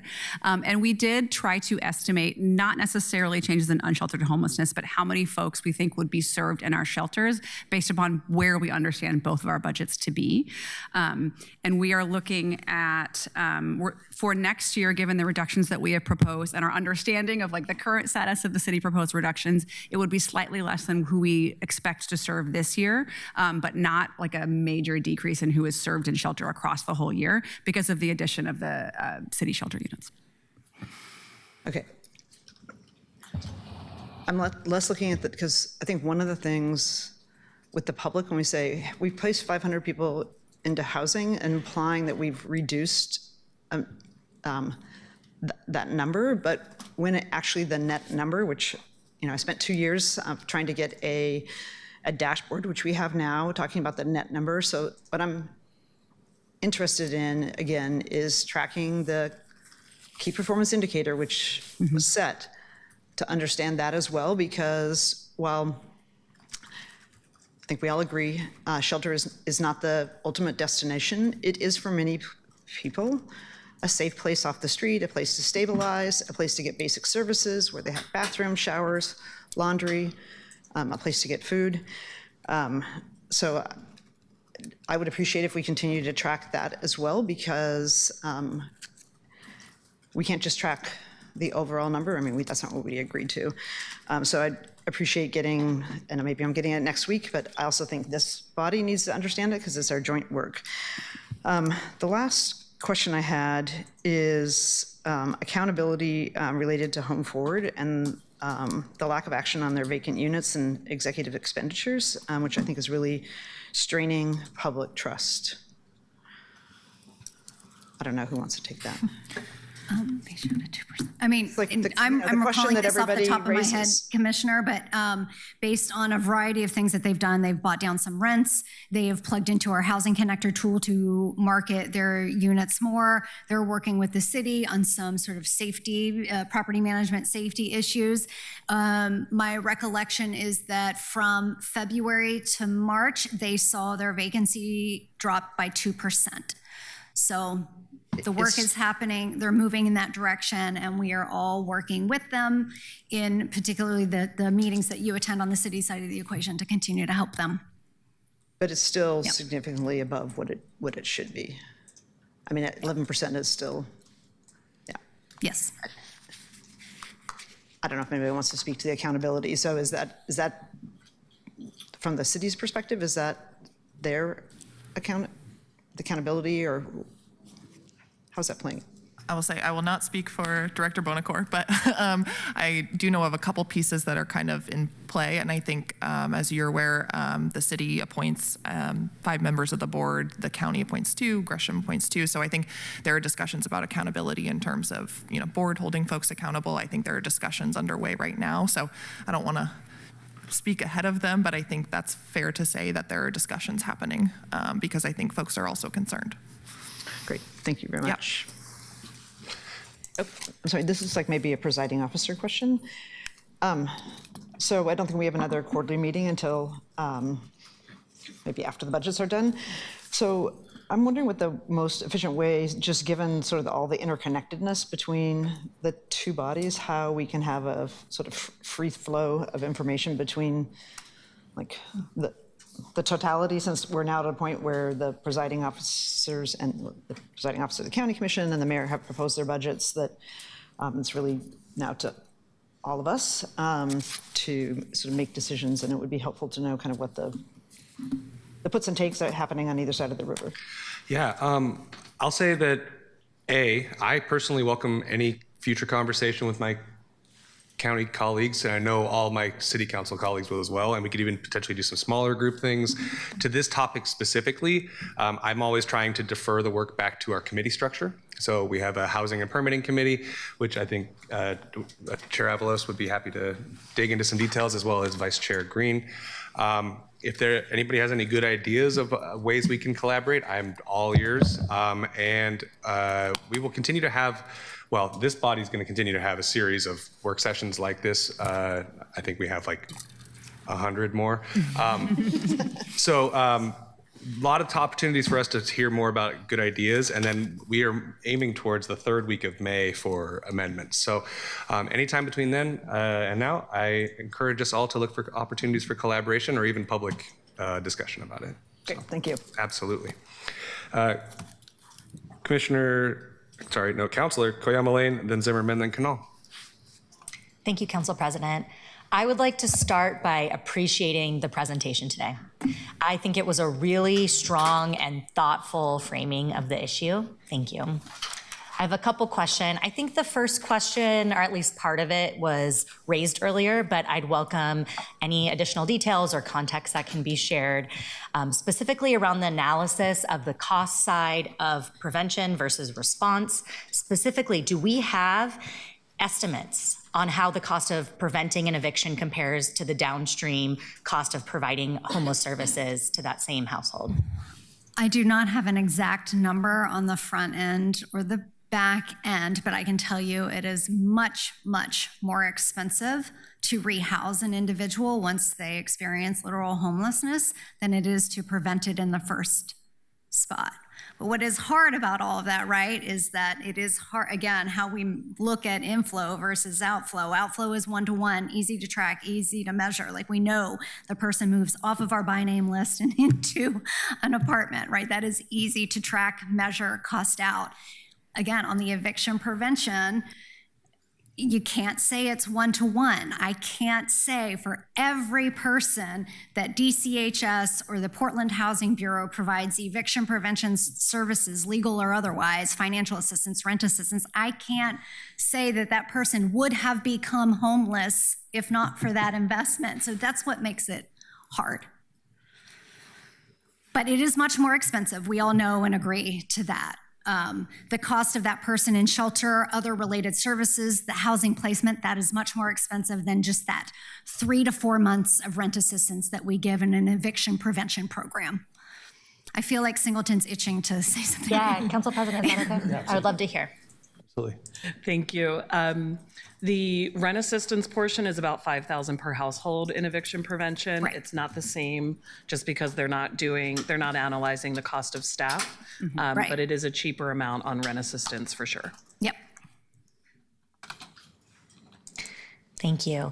And then my other question is a clarifying question. I'm wondering if we're able to state for the record exactly how many shelter beds are proposed to be cut in the mayor's budget. Or can we confirm that we're not sure or can we confirm that that number is still unknown at this time? Unknown. So that'll be part of the scenarios that we're bringing forward. There will be a certain number that are cut and there will be some consolidation, but right now we're looking at different scenarios and then we'll bring forward a couple for you in the budget work session. And do we know which work session, what date? It's May 12th. Okay, thank you. Thank you, Councilor Koyama Lane. Councilor Zimmerman, then I'll go Zimmerman, Smith, Canal. Thanks. Canal fell out of the, never mind. Sir. So last year, as Mayor Wilson,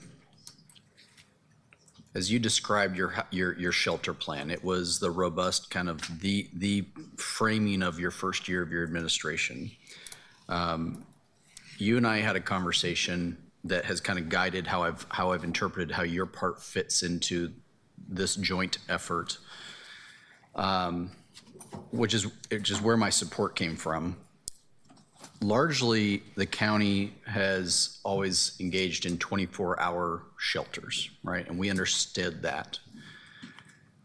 And 2 years ago, the county commission drove to get to the number of 1,000 county-provided shelter beds in the community.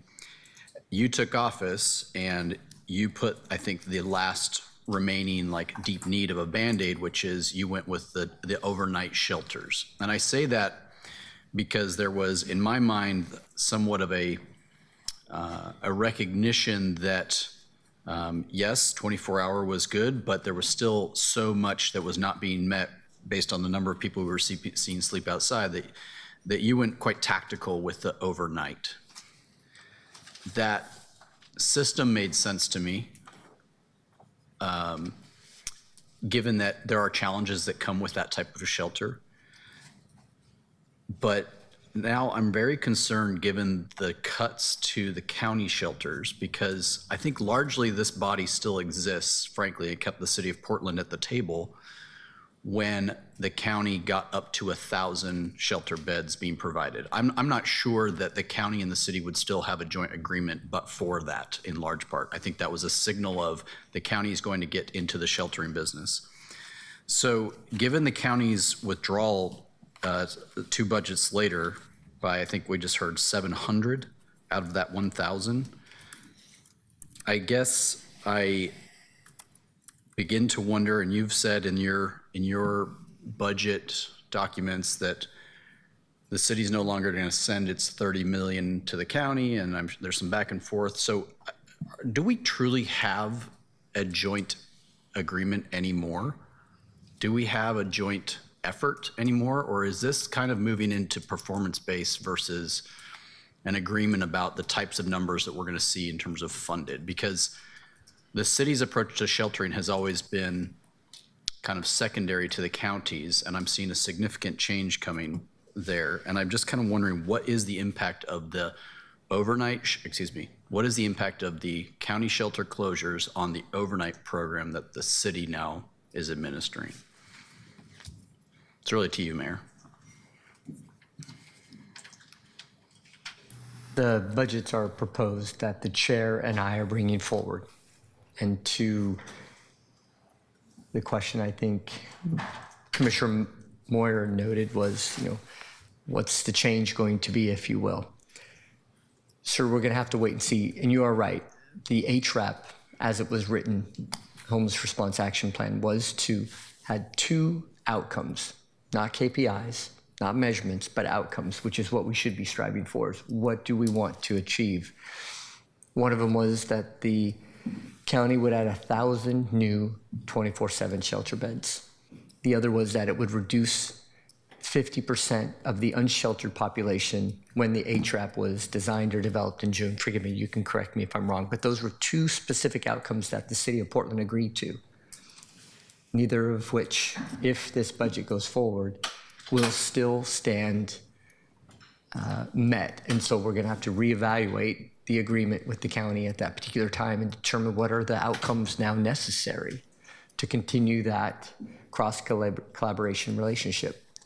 If the question is about how is it going to affect our sheltering system, Sky, Brandy and her team have been working very hard modeling different funding and outcome expectations, and we are using it as a flexible system. We will have to increase overnight versus alternative SRV if it's cut any further. If it currently stands at the amount, they're going to keep open all the SRV and task sites, make a meaningful reduction in overnight, but keep a flexible system to meet severe weather, heat domes, cold weather temperatures, so we don't have to have any Portlander on the street at night who wants a bed tonight. So Yeah. It's a flexible question with a flexible system that we're building. Okay. I appreciate it, because this is the area, I think generally most people understand that in the world of shelter, to Commissioner Bermeder's point, we all recognize it's not the end goal, but in the world of shelter, that a 24-hour, like a pod village is a form of shelter that's better than an overnight. But there's not enough money to do that broadly, and so we went with an overnight approach for the last Band-Aid, if you will. I am concerned that the challenges with overnight are going to be exacerbated by the closure of the county's 24-hour shelters and what that impact will do, and if it's going to now demand either more of some form or more of the neighborhood enhancements, but it remains a huge concern with me, given that we largely have improved the sheltering situation in Portland over the last 2 years because of these concurrent efforts, and I feel like we're really retracting from that. I want to move a little bit. I appreciate that there were some comments earlier about Home Forward. We had the Steering and Oversight Committee this last week. At that committee, colleagues, we learned of 1,600 units was reported of Portland regulated units are vacant. So regulated units in our community, variety of different owners, operators, but 1,600 are vacant. On top of the articles that we've seen about the 6-month vacancy timeline and how long it takes to fill.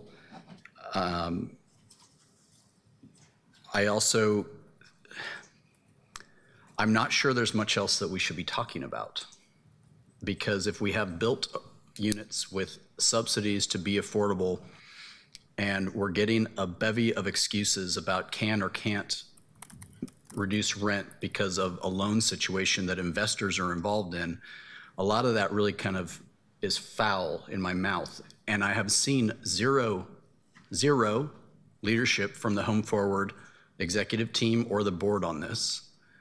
And I'm very dismayed by that. A 6-month vacancy rate for a Portland affordable unit is criminal. I've seen zero leadership on here's what I'm doing to fix it. And so at this point, not only do I have no faith in the leadership, but I really think all of our bodies, this body, this county, city of Gresham, it's time to re-interview our board nominees to that organization, because all I've seen so far in the media has been defense of the operations, defense of the executive, and I find that to be criminal.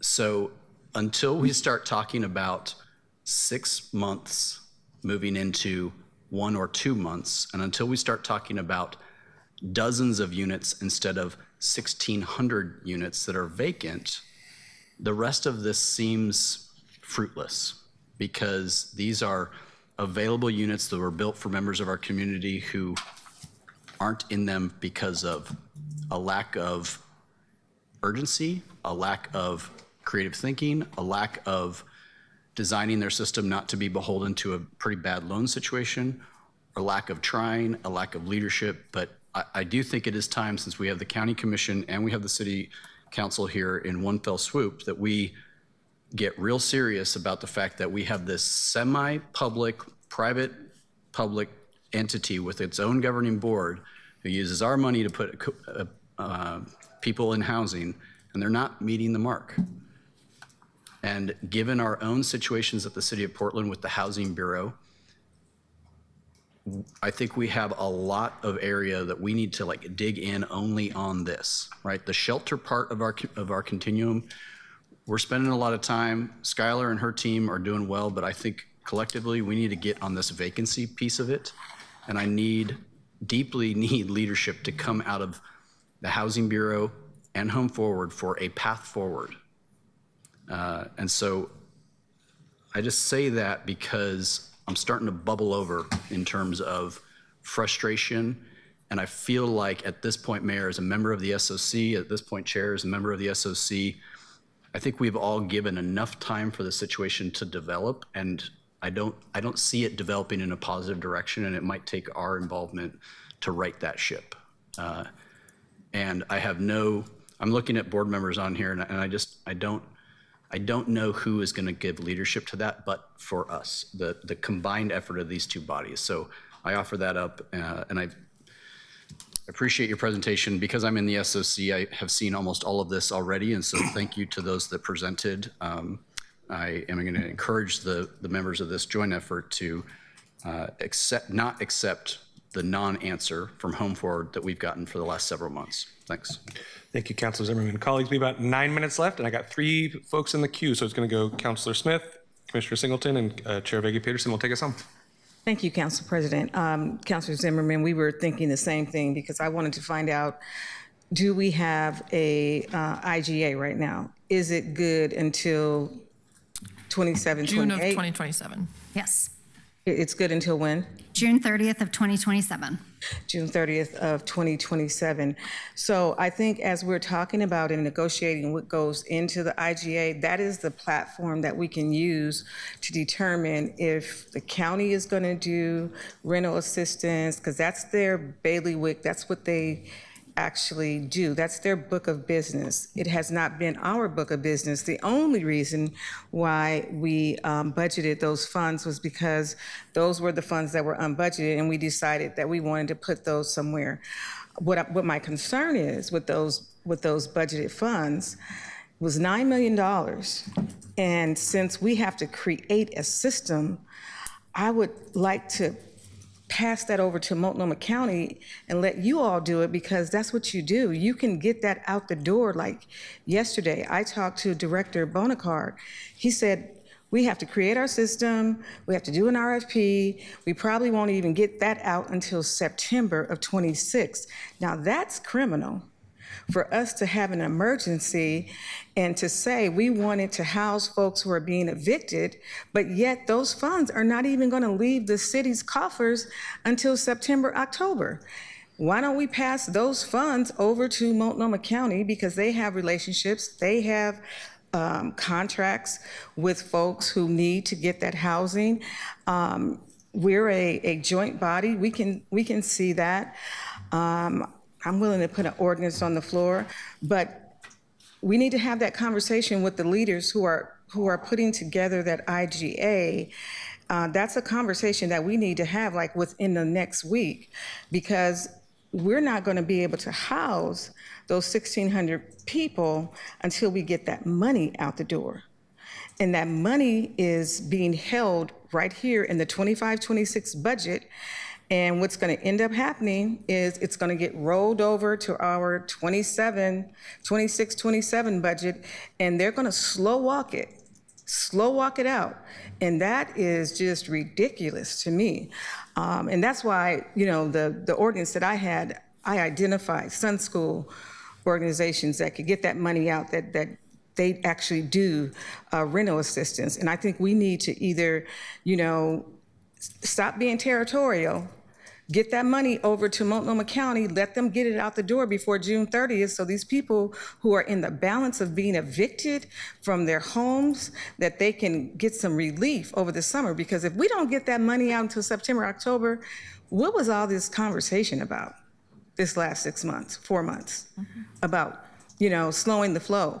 It's not slowing the flow. It was just, being very territorial. I want to do this. I want to make us do that. And then in that IGA, we need to also say next year, are we going to continue? Because that's a one-time only thing. And I don't want folks thinking that that's what we do, because that's not what we do. We don't do rent assistance. We need to be very clear, and I think that's the platform that both the city and the county should use, that IGA, to say, what is your book of business and what is our book of business? And just be done with it. Not trying to boss up on each other, but just stick to what we know we can do and we can afford to do. Because we can't afford to do parallel tracks, and that's what we're doing right now.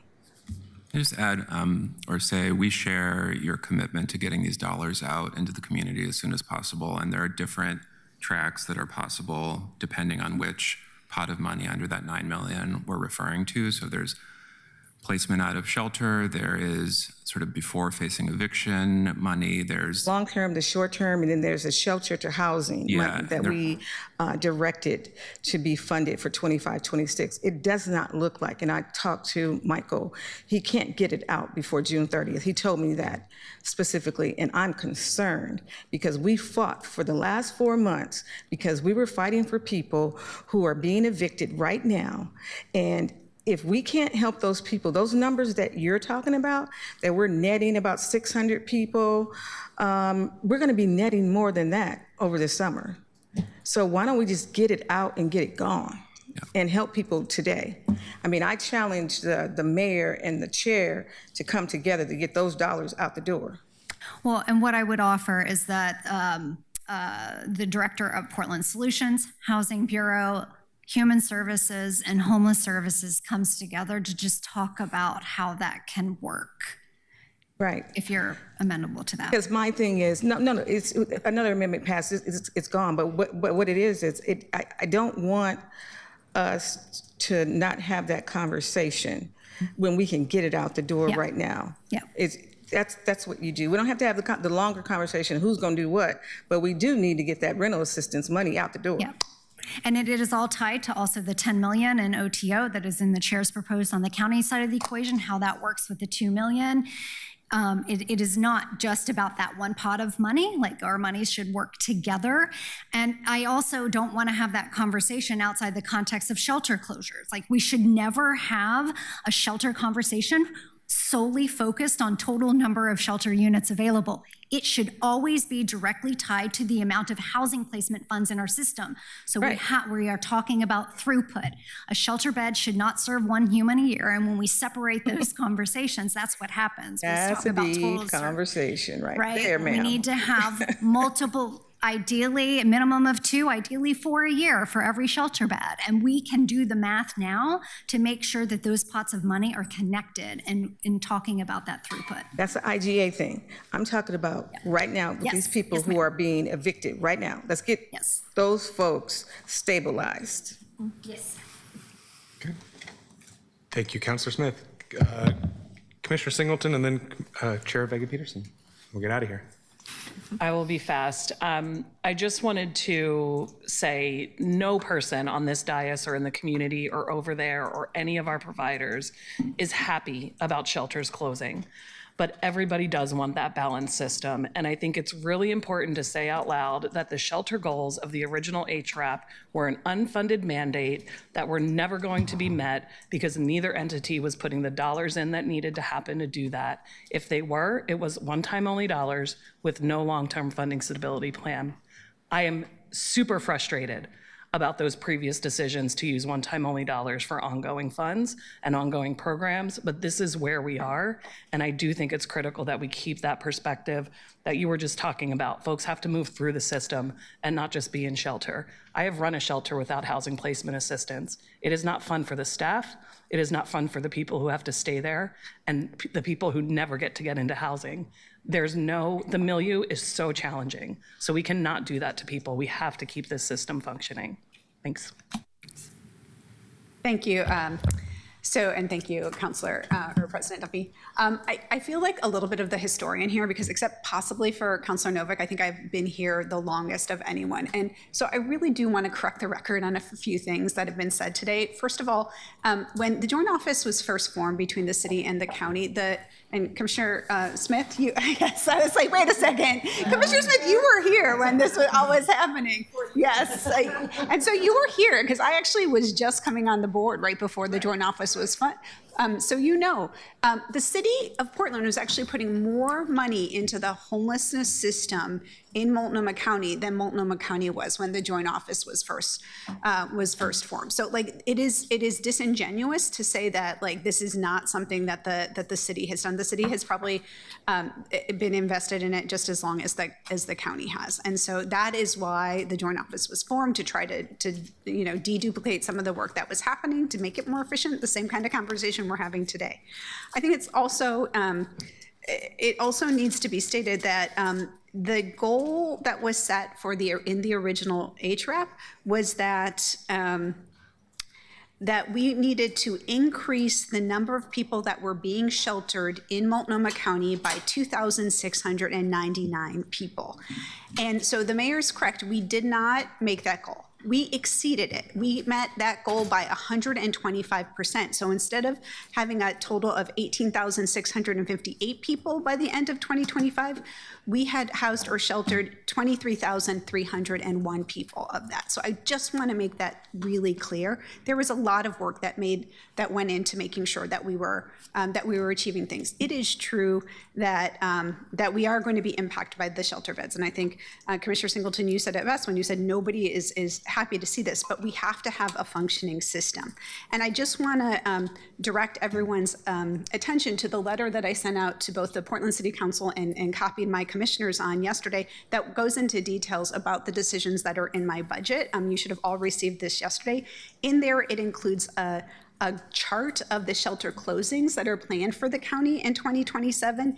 Included in there are the shelters that were previously funded by City of Portland dollars of that $31 million that you all had been sending over to us, including those that are scheduled for closing and the ones that I have backfilled in my budget with county dollars or SHS dollars. So I want to make sure that all of that information is available for folks so that we have a clear picture of what we're talking about as we're going forward and making these very important budget decisions. And I look forward to the continued conversation on those decisions as we're being made. Okay, colleagues, that brings us to a conclusion. Thank you all so much for your presentation today. To my county colleagues, thank you for coming over and joining us. Mr. Mayor, Mr. City Administrator, City Council, thank you all. We are adjourned.